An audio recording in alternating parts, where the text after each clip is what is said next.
ఇక తెలంగాణ సీఎం రేవంత్ రెడ్డి మాట్లాడుతున్నారు. ఇప్పుడు లైవ్ చూద్దాం. చీఫ్ పట్నం మహేందర్ రెడ్డి గారు, అదేవిధంగా శోభారాణి గారు, మధుసూదన్ రెడ్డి గారు, విద్యాశాఖకు సంబంధించిన అదేవిధంగా వెల్ఫేర్ డిపార్ట్మెంట్కి సంబంధించిన అధికారులు, ప్రజాప్రతినిధులు, పాత్రికేయ మిత్రులు, ఈ సోషల్ వెల్ఫేర్ రెసిడెన్షియల్ స్కూల్లో చదువుకుంటున్న విద్యార్థులు ఈ కార్యక్రమంలో పాల్గొని తెలంగాణ రాష్ట్రంలో భవిష్యత్తులో SC, ST, BC, minority residential స్కూల్స్లో చదువుకుంటున్న విద్యార్థుల యొక్క దశాదిశను మార్చే డైట్ ఛార్జెస్ కానీ కాస్మెటిక్ ఛార్జెస్ని పెంచడమే కాకుండా వాళ్ళలో ఉన్న నైపుణ్యాన్ని పెంపొందించి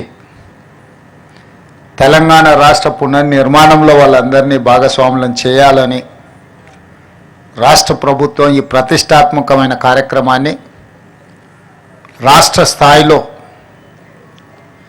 మంత్రివర్గ సభ్యులను, పార్లమెంట్ సభ్యులను, శాసనమండలి సభ్యులను, శాసనసభ్యులను, ఐఏఎస్, ఐపీఎస్, ఐఎఫ్ఎస్, ఇతర ఉన్నతాధికారులను ఎవరికి ఎక్కడ అవకాశం ఉంటే అక్కడ రెసిడెన్షియల్ స్కూల్స్లో ఈరోజు ఈ కార్యక్రమంలో పాల్గొనడానికి రాష్ట్ర ప్రభుత్వం ఒక నిర్ణయం తీసుకొని అందులో భాగంగానే ఈరోజు తెలంగాణ రాష్ట్ర ముఖ్యమంత్రిగా ఈ చిల్కూరు సోషల్ వెల్ఫేర్ రెసిడెన్షియల్ స్కూల్లో నేను ఈ కార్యక్రమంలో పాల్గొనడం జరిగింది.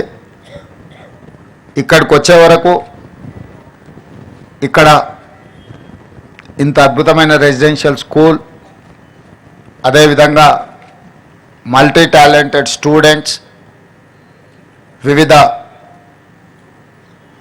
వృత్తులలో సెలెక్ట్ అయిన విద్యార్థులు వాళ్ళలో ఉన్న కళను ఇక్కడ ప్రదర్శించడం ద్వారా సోషల్ వెల్ఫేర్ రెసిడెన్షియల్ స్కూళ్ళలో మల్టీ టాలెంటెడ్ విద్యార్థులు ఉన్నారు అని చెప్పి నాకు ఒక అవగాహన, ఒక నమ్మకం, ఆత్మవిశ్వాసం కల్పించినందుకు మీ అందరికీ మనస్ఫూర్తిగా ధన్యవాదాలు తెలియజేస్తున్నా. General opinion, general perception, welfare హాస్టల్స్లో ఉండేవాళ్ళు కానీ రెసిడెన్షియల్ స్కూల్స్లో చదివే వాళ్లకు టాలెంట్ తక్కువ ఉంటుందనో, ప్రైవేట్ స్కూళ్ళలో చదువుకునే వాళ్లకు టాలెంట్ ఎక్కువ ఉంటుందనో ఒక అపోహ బలంగా నాటుకుపోయింది. ఎందుకు అని అంటే కొన్ని దశాబ్దాలుగా ప్రభుత్వాలు ఎంత ప్రయత్నం చేసినా ఈ వెల్ఫేర్ లేదా రెసిడెన్షియల్ స్కూల్స్ యొక్క ఇమేజ్ను పెంచకపోవడం వల్ల ప్రైవేట్ స్కూళ్ళలో చదువుకుంటేనే నాణ్యమైన విద్య అందుబాటులోకి వస్తుందని, లేదా ఇంగ్లీష్ మీడియం చదువుకుంటేనే విద్యార్థులు రాణిస్తారని చెప్పి ఒక అపోహ బలంగా నాటుకుపోయింది. ఈరోజు ఆ అపోహలను తొలగించాలి. రెసిడెన్షియల్ స్కూల్స్ అంటే మల్టీ టాలెంటెడ్ ఎడ్యుకేషనల్ ఇన్స్టిట్యూట్స్. ఇవి ఈనాడు కాదు, ఆనాడు పివి నరసింహారావు గారు ఉమ్మడి ఆంధ్రప్రదేశ్ ముఖ్యమంత్రిగా ఉన్నప్పుడు మొట్టమొదట రెసిడెన్షియల్ స్కూల్స్ విధానాన్ని వారు ప్రవేశపెట్టడం జరిగింది. సర్వేల్ గ్రామంలో, మునుగోడు శాసనసభ నియోజకవర్గం, నల్గొండలో నాకు తెలిసి 1971 ఆ ప్రాంతంలో పివి నరసింహారావు గారు మొట్టమొదటి రెసిడెన్షియల్ స్కూల్ని ప్రారంభించి ఉమ్మడి రాష్ట్రంలో ఉండే విద్యార్థులకు అవకాశం కల్పిస్తే అక్కడి నుంచి చాలామంది ఐఏఎస్లు, ఐపీఎస్లు చాలామంది అక్కడ సర్వేల్ రెసిడెన్షియల్ స్కూల్లో చదువుకునే వాళ్ళు సెలెక్ట్ అయ్యారు. ఉదాహరణ, ఈరోజు పబ్లిక్ సర్వీస్ కమిషన్ చైర్మన్గా నియామకం జరిగిన మొన్నటి వరకు విద్యాశాఖ ప్రిన్సిపల్ సెక్రటరీ బాధ్యతలు నిర్వహించిన special chief secretary Burra Venkatesham గారు ఈరోజు తెలంగాణ పబ్లిక్ సర్వీస్ కమిషన్ చైర్మన్గా నియామకం జరిగిన వారు సర్వేల్ రెసిడెన్షియల్ స్కూల్స్లో చదువుకున్న ఒక విద్యార్థి. అదేవిధంగా అతనికంటే ముందు పబ్లిక్ సర్వీస్ చైర్మన్గా పనిచేసిన మహేందర్ రెడ్డి గారు తెలంగాణ రాష్ట్ర డీజీపీగా 35 సంవత్సరాల ఐపీఎస్గా ఎన్నో ప్రతిష్టాత్మకమైన పోలీస్ రిఫార్మ్స్ తీసుకొచ్చిన మహేందర్ రెడ్డి గారు కూడా సర్వేల్ రెసిడెన్షియల్ స్కూల్లో విద్యార్థి. చాలామంది ఈరోజు నవోదయ రెసిడెన్షియల్ స్కూల్స్లో కానీ కేంద్రీయ విద్యాలయాలలో కానీ రాష్ట్ర కేంద్ర ప్రభుత్వాలు నిర్వహిస్తున్న ఈ రెసిడెన్షియల్ స్కూల్స్లో చదువుకున్న వాళ్ళు చాలా గొప్పగా రాణించారు. కానీ ఒక పీరియడ్ తర్వాత ప్రైవేట్ స్కూల్స్ ప్రైవేట్ కాలేజీలతో కాంపిటీషన్ చేయాల్సిన పరిస్థితి రావడం, ఆ పరిస్థితుల్లో ప్రభుత్వం యొక్క ఫోకస్ ఈ రెసిడెన్షియల్ స్కూళ్ళ మీద తగ్గడం, తద్వారా ఈ రెసిడెన్షియల్ స్కూల్స్ ఆర్ గవర్నమెంట్ స్కూల్స్లో చదువుకునే వాళ్ళు అత్యంత నిరుపేదలు లేదా నిర్లక్ష్యానికి లోనైన వాళ్ళు మాత్రమే చదువుకుంటారని ఒక అపోహ బలంగా నాటుకుపోయింది. ఈ అపోహల నుంచి విద్యా సంస్థల్ని, ముఖ్యంగా ఎస్సీ ఎస్టీ బీసీ మైనారిటీ సామాజిక వర్గాలకు సంబంధించిన వాళ్లకు ఒక సంపూర్ణమైన విశ్వాసం నమ్మకం కలిగించాలన్న ఆలోచన రాష్ట్ర ప్రభుత్వం మేము బాధ్యత చేపట్టిన తర్వాత పలు దఫాలుగా చర్చించడం జరిగింది. దీనికి సంబంధించి ఉప ముఖ్యమంత్రి బట్టి విక్రమార్క గారు ఇతర మంత్రివర్గ సహచరులతో కమిటీ వేసి అసలు ఎలాంటి ప్రక్షాళన చేయాలి, ఏ విధంగా విధి విధానాలలో మార్పు తీసుకొచ్చి అధికారులతో పాటు ప్రజాప్రతినిధులను కూడా ఒక బాధ్యత అప్పగించి ఒక సోషల్ రెస్పాన్సిబిలిటీ, ఒక సామాజిక బాధ్యతగా తప్పకుండా ఈ రెసిడెన్షియల్ స్కూళ్ళలో విద్యా ప్రమాణాలను పెంచాలి, నాణ్యమైన వసతులను కల్పించాలని ఒక దృఢ సంకల్పంతో ఈనాడు తెలంగాణ రాష్ట్ర ప్రభుత్వం ముందుకు వెళ్తుంది. అందులో భాగంగానే 8 సంవత్సరాల నుంచి డైట్ ఛార్జెస్ ఎప్పుడు పెంచలే. గత ప్రభుత్వం పెంచాలన్న ఆలోచన కూడా చేయలే. అంటే పూర్తిగా తెలంగాణ రాష్ట్రం ఏర్పడ్డ తర్వాత డైట్ ఛార్జెస్ విషయంలో కావచ్చు, కాస్మెటిక్ ఛార్జెస్ విషయంలో కావచ్చు, లేదా మౌలిక వసతులకు సంబంధించిన అంశాలలో కావచ్చు, ఆనాటి ప్రభుత్వం ప్రాధాన్యత ఇవ్వలేదు. తద్వారా ప్రతిష్ట కలిగిన ఈ రెసిడెన్షియల్ స్కూల్స్ అన్నీ కూడా ప్రతిష్ట కోల్పోయి ప్రజలలో విశ్వాసం సన్నగిలే పరిస్థితి వచ్చినప్పుడు రాష్ట్ర ప్రభుత్వం స్పష్టంగా ఆలోచన చేసి మళ్ళీ ఆ విశ్వాసాన్ని పునరుద్ధరించాలి, ఒక నమ్మకం కలిగించాలి. ఈ ప్రభుత్వం అంటే ప్రభుత్వం మా కోసం పనిచేస్తుంది, ప్రభుత్వం మా ప్రభుత్వం ప్రజా ప్రభుత్వం అని ఒక నమ్మకం విశ్వాసాన్ని కల్పించాలన్న ఆలోచనతో సింగిల్ స్ట్రోక్లో డైట్ ఛార్జెస్ విషయంలో 40% ఛార్జెస్ పెంచడం ద్వారా నాణ్యమైన ఫుడ్ని ఈరోజు మన విద్యార్థులకు ఇవ్వడం ద్వారా ఆరోగ్యవంతమైన తెలంగాణగా తీర్చిదిద్దాలని మన ప్రభుత్వం భావించింది. కాస్మెటిక్ ఛార్జెస్ తండాలలో గూడాలలో మారుమూల పల్లెల నుంచి వచ్చిన పేద విద్యార్థులు కాస్మెటిక్ ఛార్జెస్ తల్లిదండ్రులను అడగలేక బాగా ఇబ్బంది పడుతున్న సందర్భంలో ఒకసారి కాస్మెటిక్ ఛార్జెస్ గురించి మొత్తం నివేదిక తెప్పించుకుంటే 16 సంవత్సరాల క్రితం దాదాపుగా 2008-09లో కాస్మెటిక్ ఛార్జెస్ పెంచితే 16 సంవత్సరాల నుంచి ఒక్క రూపాయి కూడా పెంచలేదు. 16 సంవత్సరాలలో అసలు కాస్మెటిక్ ఛార్జెస్ ఎన్నంతలు పెరిగినాయో అసలు ఊహించలేనంత ధరలు పెరిగినాయి. మరి 2008లో నిర్ధారించిన కాస్మెటిక్ ఛార్జెస్ ఏ మూలకు విద్యార్థులకు సరిపోవడం లేదు. పోనీ అవైనా ప్రతి నెల విద్యార్థులకు చేరుతున్నాయంటే లేదా 6 నెలలకు సంవత్సరానికి ఒక్కసారి ఇస్తే అవి ఎలాంటి ఉపయోగం లేకపోవడం ద్వారా ఈ పిల్లలు తల్లిదండ్రులను అడగడానికి మొహమాట పడి ఇబ్బంది పడి ఒకవేళ తల్లిదండ్రులను అడిగినా ఒకసారి ఇవ్వడానికి ఉండి లేకపోవడం వల్ల చాలా ఇబ్బందులు ఎదుర్కొంటున్నారు.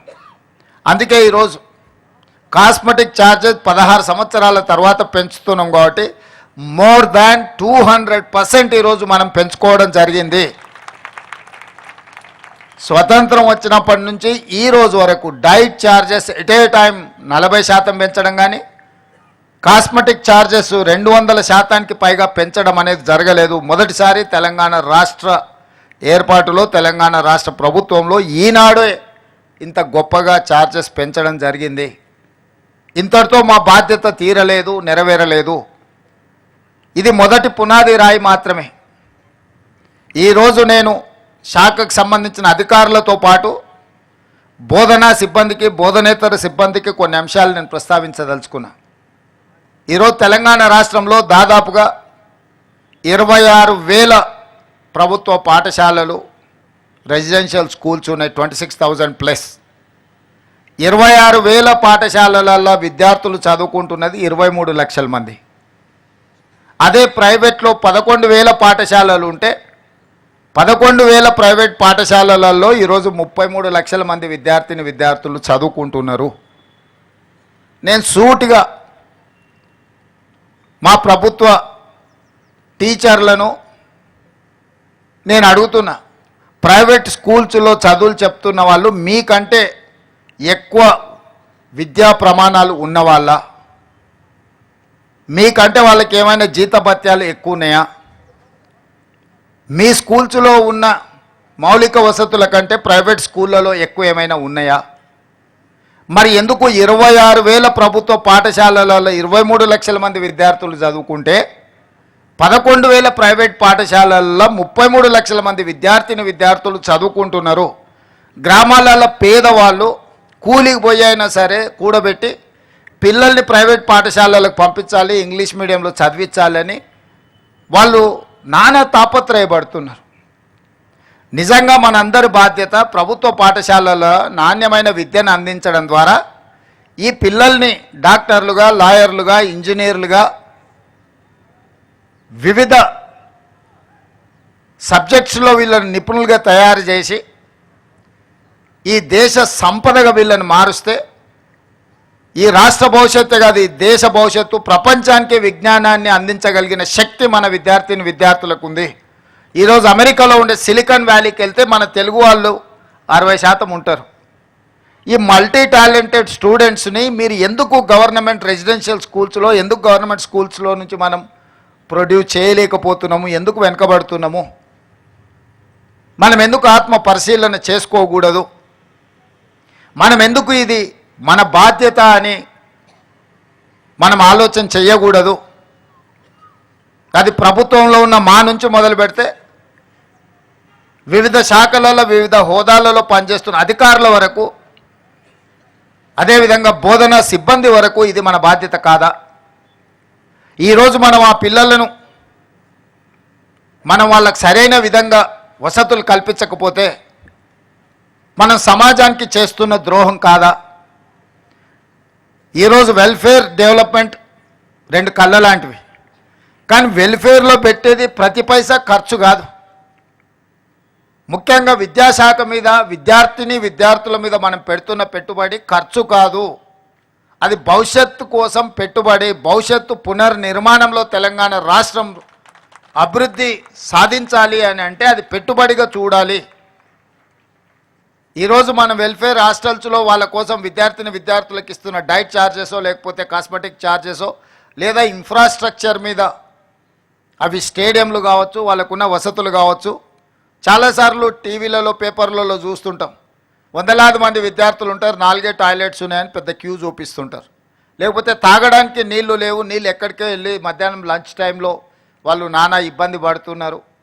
లేకపోతే పిల్లలు పడుకోవడానికి చలికాలం వస్తే కనీసం వసతులు కూడా లేవు, కనీసం కప్పుకోవడానికి దుప్పట్లు కూడా లేవు.